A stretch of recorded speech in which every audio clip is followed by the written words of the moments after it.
اللہ علیہ وسلم کا نام کبھی بھی سیدنا کے بغیر نہیں کہا جائے گا. وہ ہمارے آقا ہیں، عام انسان نہیں. ہمیشہ سے یاد رکھو، آئی لو سیدنا محمد صلی اللہ تعالی علیہ وسلم. میں جو بات کر رہا تھا سلمہ بن اکوع کی، اعلیٰ حضرت لکھتے ہیں وجہ کیا تھی؟ یہ ہیبت، یہ طاقت، یہ رعب. ایک تنہا انسان 400 پر بھاری کیسے ہوا؟ سلمہ بن اکوع کہتے ہیں بات یہ تھی کہ ایک بار نبی پاک صلی اللہ تعالی علیہ وسلم نے سب کو بیعت کرنے کے لیے بلایا. لوگوں کو حضور بیعت کر رہے تھے. حضور صلی اللہ تعالی علیہ وسلم سے حضرت سلمہ بن اکوع آلریڈی پہلے سے بیعت کیے ہوئے تھے.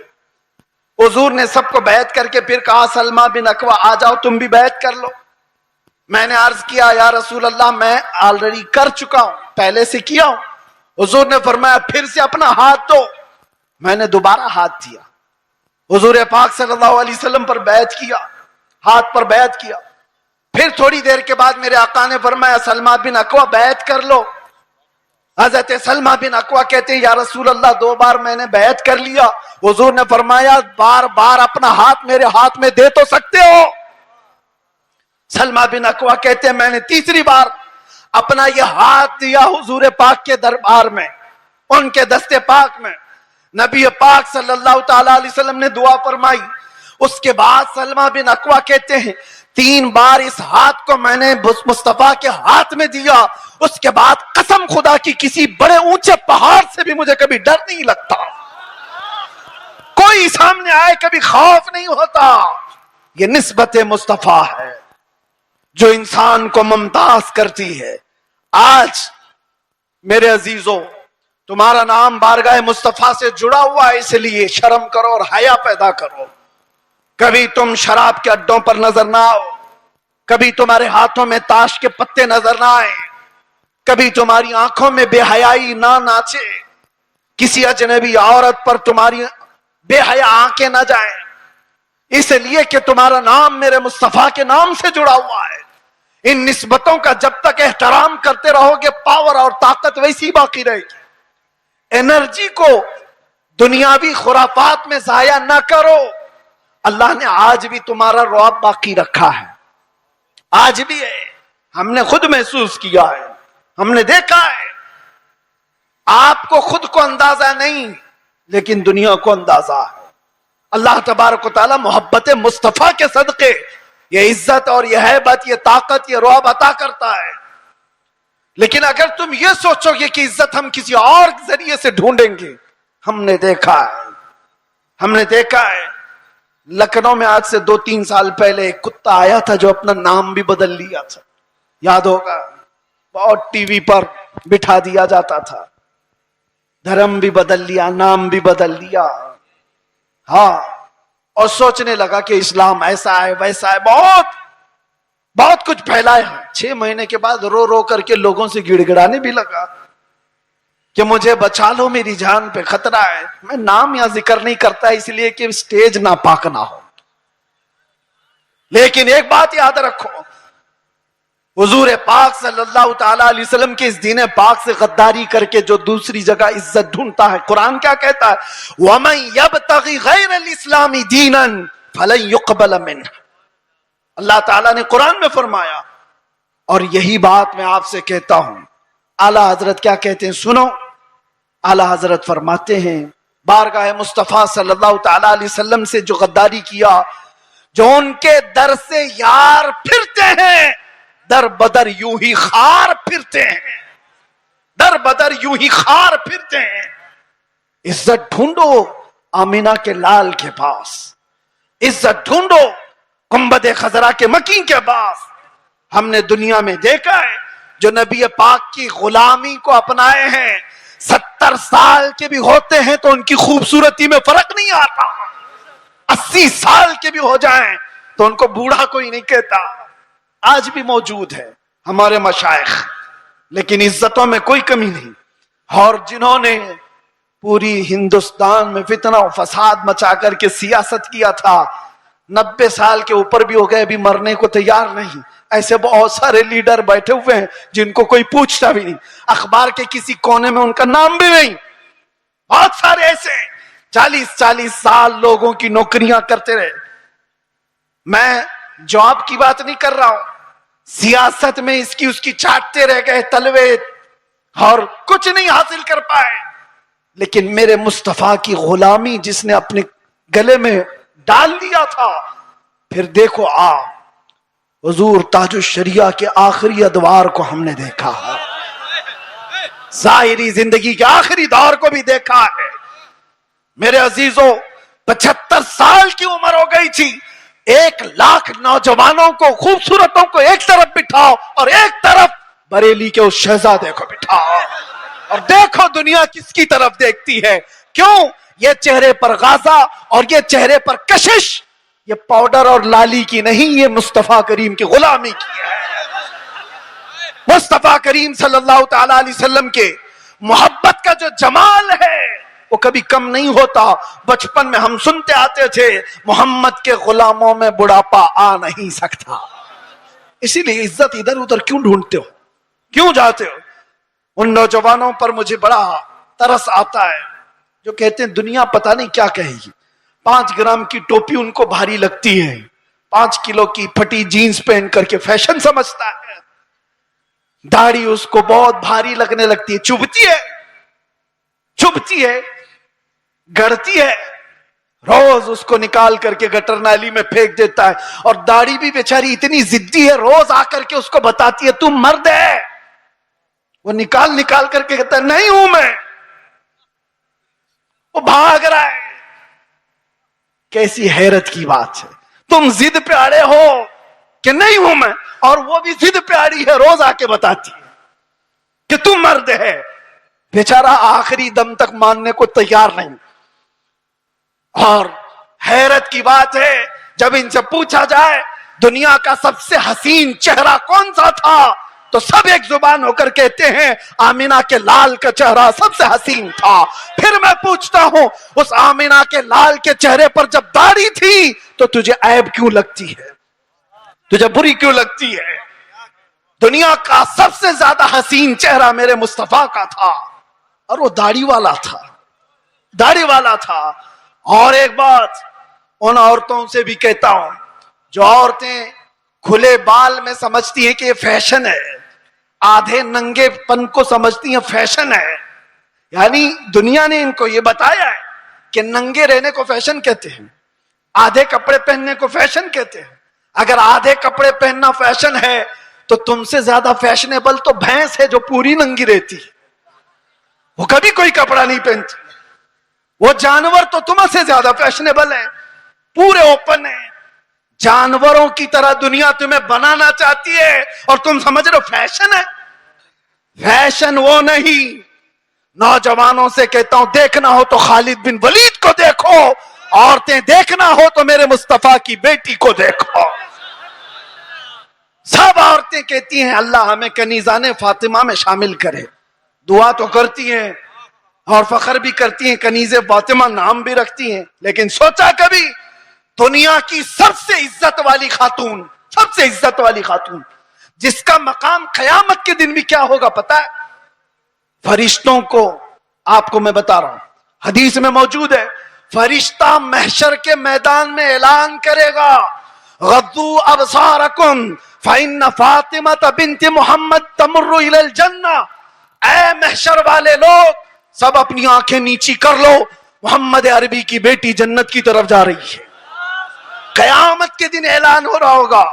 عزت کا وہ مقام میدان محشر میں جس کی عزت کا اعلان ہو رہا ہوگا. لیکن میں خواتین سے کہتا ہوں دنیا کی سب سے عزت والی خاتون کے سر پر ہمیشہ دوپٹہ رہا, اور تم سمجھتی ہو عزت کھلے بن میں ہے, فیشن کرنے میں. فیشن وہ ہے ہی نہیں, ہم اس کو فیشن نہیں سمجھتے. وہ جانوروں والی زندگی ہے جو عورتوں کو ننگا کر کے ہوس کے پجاریوں کے سامنے لا کر کھڑا کیا جاتا ہے. عورت کو ان لوگوں نے تماشا بنایا ہوا ہے, عورت کو دنیا نے آج آلہ کار بنایا ہوا ہے, اپنی ہوس کا نشانہ ہے. کیوں؟ کیا عزت والے لوگ اپنی بیٹیوں کو اس طرح سے رکھنا چاہتے ہیں؟ وہ دوسروں کی بیٹیوں کو ننگا دیکھنا چاہتے ہیں, اپنی بیوی کو اور اپنی بیٹی کو نہیں, دوسروں کی بیٹیوں کو ننگا دیکھنا چاہتی ہے دنیا. اسی لیے میرے عزیزوں دنیا کے پروپیگنڈے پر نہ جاؤ، عزت تمہیں میرے مصطفیٰ کے قدموں میں ملے گی. اور صحابہ کرام نے یہ نقطہ محسوس کیا تھا، اس لیے کبھی انہوں نے دنیا کیا کر رہی ہے، دنیا کیسے چل رہی ہے اس کی طرف دیکھا ہی نہیں. وہ پیوند لگے کپڑوں میں بھی جاتے تھے تو بادشاہ بھی کھڑے ہو جایا کرتے تھے، وہ بغیر چپل کے بھی جاتے تھے تو پورے علاقے فتح کر کے لوٹتے تھے. انہوں نے کبھی ان تمام چیزوں میں عزتیں نہیں ڈھونڈی. ایک صحابی حضرت نعمان ایک ملک میں سفیر بن کر کے گئے تھے میرے مصطفیٰ کے. سفیر سمجھتے ہو نا، ایمبیسیڈر، قاصد. اور جب حضور پاک کے سفیر بن کر کے یہ صحابی گئے تو جس ملک کے بادشاہ کے پاس یہ جا رہے تھے اس بادشاہ نے بہت سن رکھا تھا، چرچا سن لیا تھا عرب کے انقلاب کا، میرے مصطفیٰ صلی اللہ علیہ وسلم کے دیوانوں کے ہجوم کا. تو اس نے کیا کیا؟ انتظامات کیا، تیاریاں کی، قالین بچھایا. ریڈ کارپیٹ آج بھی کسی کے لیے بچھایا جاتا ہے، ریشم کا قالین بچھایا، سونے سے کلائی کی ہوئی کرسی لگا دیا کہ محمد عربی کا سفیر آ رہا ہے. بادشاہ خود مسلمان نہیں تھا لیکن عزت کر رہا تھا. حضرت نعمان جس وقت وہاں پہنچتے ہیں دیکھا ان کا انتظام یہ ریشم کے قالین سے ہے. آپ نے ٹھوکر مار کر کے ریشم کے قالین کو الگ کر دیا، زمین پر چلنے لگے. بادشاہ بھی دیکھ رہا تھا. اور جب کرسی پر بیٹھنے کا وقت آیا، سونے سے کلائی کی ہوئی کرسی ہے، آپ نے کہا اس کو ہٹاؤ، عام سی کرسی لاؤ، اس پر میں بیٹھوں گا. بادشاہ نے دیکھا اور کہا کہ یہ لوگ اتنا گھمنڈ کرتے، اتنا ایٹیٹیوڈ ہے ان کو، ہماری چیزیں استعمال نہیں کریں گے. حضرت نعمان نے بتایا نہ گھمنڈ نہ تکبر، یہ ہمارا غرور نہیں ہے. میں نے اسی لیے یہ دونوں چیزیں استعمال نہیں کی کہ میرے مصطفیٰ کی شریعت میں ریشم کا استعمال مرد کے لیے حرام ہے اور سونے کا استعمال بھی مرد کے لیے حرام ہے. میں اس کو استعمال نہیں کروں. لوگ تو یہ سمجھ لیں گے دنیا کا قانون ہے، ان کی عزتوں کا طریقہ ہے، مل مل آپ کے لیے کر لینا چاہیے. نا، وہ صحابی تھے اور انہوں نے یہ دو چیزوں کو ٹکرایا. تو کسی نے کہا وہ تو تمہارے رسول مدینے میں بیٹھے، تم تو سینکڑوں میل دور یہاں ہو. اس صحابی نے گرج کر کہا تھا مسلمان صرف مدینے میں مسلمان نہیں ہوتا، دنیا کے ہر چپے میں رہے اپنے مصطفیٰ کا وفادار ہوتا ہے.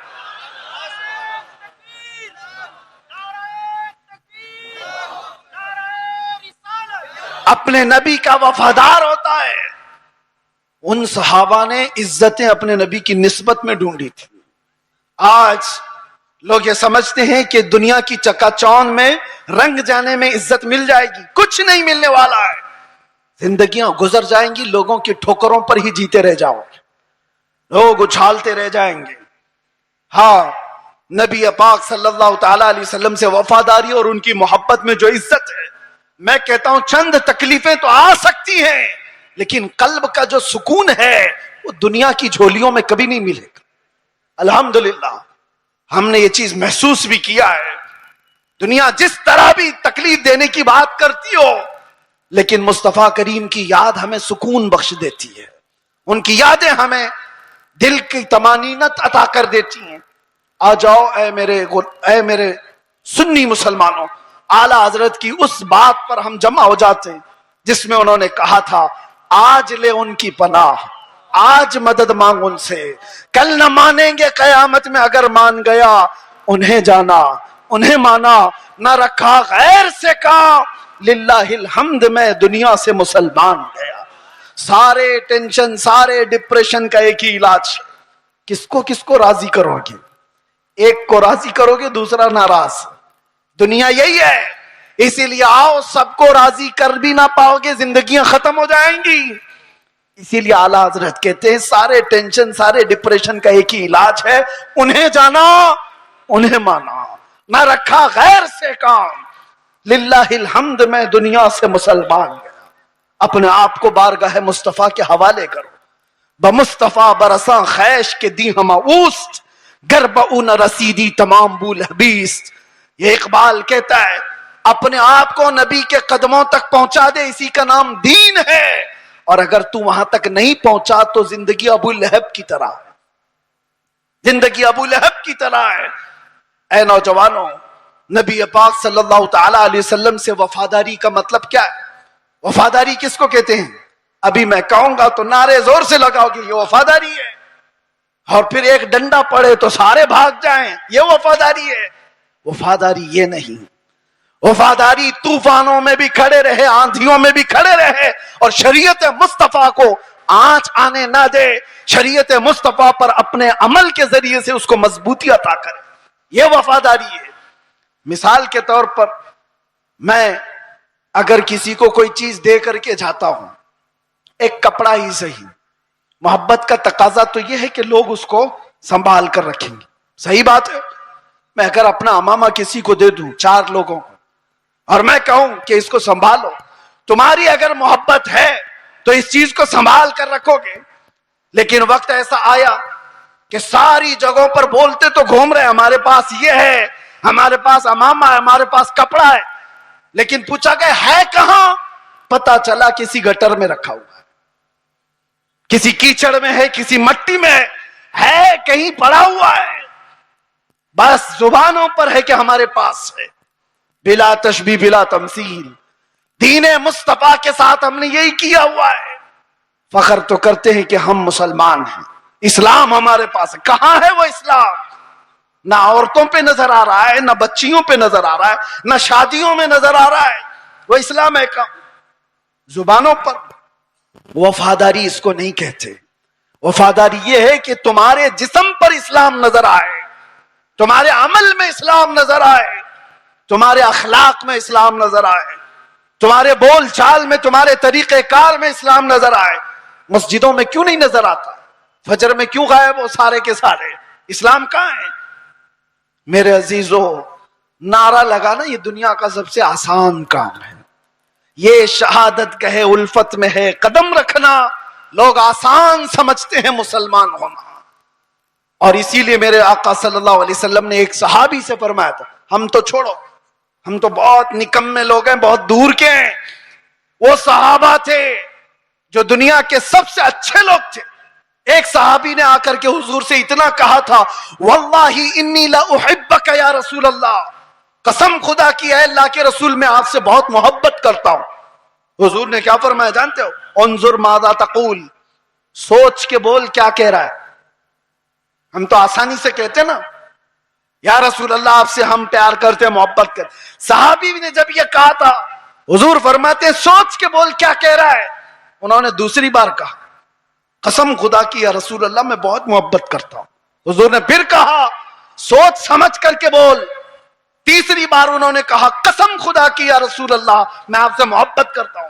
تب میرے آقا نے فرمایا اگر تو اپنی بات میں سچا ہے تو پھر انتظار کر، مصیبتیں ایسے آئیں گی جیسے پہاڑ سے پانی گرتا ہے، اتنی تیز آئیں گی مصیبتیں، اس کے لیے تیار رہ جا۔ تو یہ صحابی کو حضور نے فرمایا ہے جب ہم بارگاہ مصطفیٰ میں اپنی محبت کا اظہار کرتے ہیں تو دنیا نوچ کھانے کے لیے دوڑتی ہے۔ یہ سارے جو معاملات ہمارے ساتھ ہوتے ہیں یوں ہی نہیں ہوتے۔ مصلحت کی باتیں کرو کوئی ہم سے نہیں پوچھے گا، آپ یہ ولولہ انگیز باتیں جذبات کی باتیں نہ کرو کوئی نہیں پوچھے گا۔ تبلیغی جماعت کو تو اسرائیل میں بھی انٹری ہے، ان کے لیے کوئی خطرہ نہیں، کچھ نہیں۔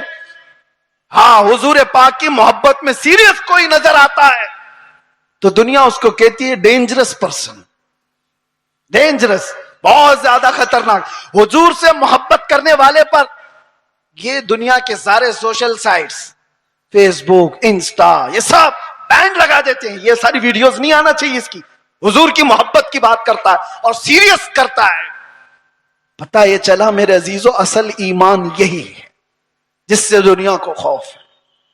لیکن آپ کو میں یہ کہتا ہوں نبی پاک صلی اللہ تعالی علیہ وسلم کی اس محبت کا اظہار کرنے کے بعد آپ پر چاہے جتنی بھی مصیبتیں آئیں، جمے رہو گے، ڈٹے رہو گے تو رب فرماتا ہے تتنزل علیہم الملائکہ، تم پر اللہ کے فرشتے اتارے جائیں گے، وہ یہ کہتے ہوئے آئیں گے لا تخافوا ولا تحزنوا، گھبراؤ مت، ڈرو مت، ان قریب اللہ نے جس جنت کا وعدہ کیا ہے وہ جنت تمہارے انتظار میں، ڈرو مت، گھبراؤ مت۔ اسی لیے میرا آخری یہ میسج ہے سب کو کہ مصطفیٰ کریم صلی اللہ تعالیٰ علیہ وسلم کے دربار میں اپنے آپ کو سپرد کرنے کا مطلب یہ، ان کی شریعت طاہرہ کو زندہ رکھو۔ حالات اتنے پیچیدہ ہوتے چلے جا رہے ہیں، دنیا کی سب کی نظریں تمہاری طرف ہے، تمہارے اخلاق کی طرف، تمہارے کردار کی طرف۔ اور یاد رکھنا، میں آج اظہار بھی کر دیتا ہوں، محبت مصطفیٰ کا مطلب یہ نہیں ہے کہ کسی جگہ اپنے آپ کو بم باندھ کر کے بلاسٹ کر لے۔ یہ سنیوں کا شیوا نہیں، یہ عاشق رسول کا شیوا نہیں ہے۔ عاشق رسول کھلے میدان میں بات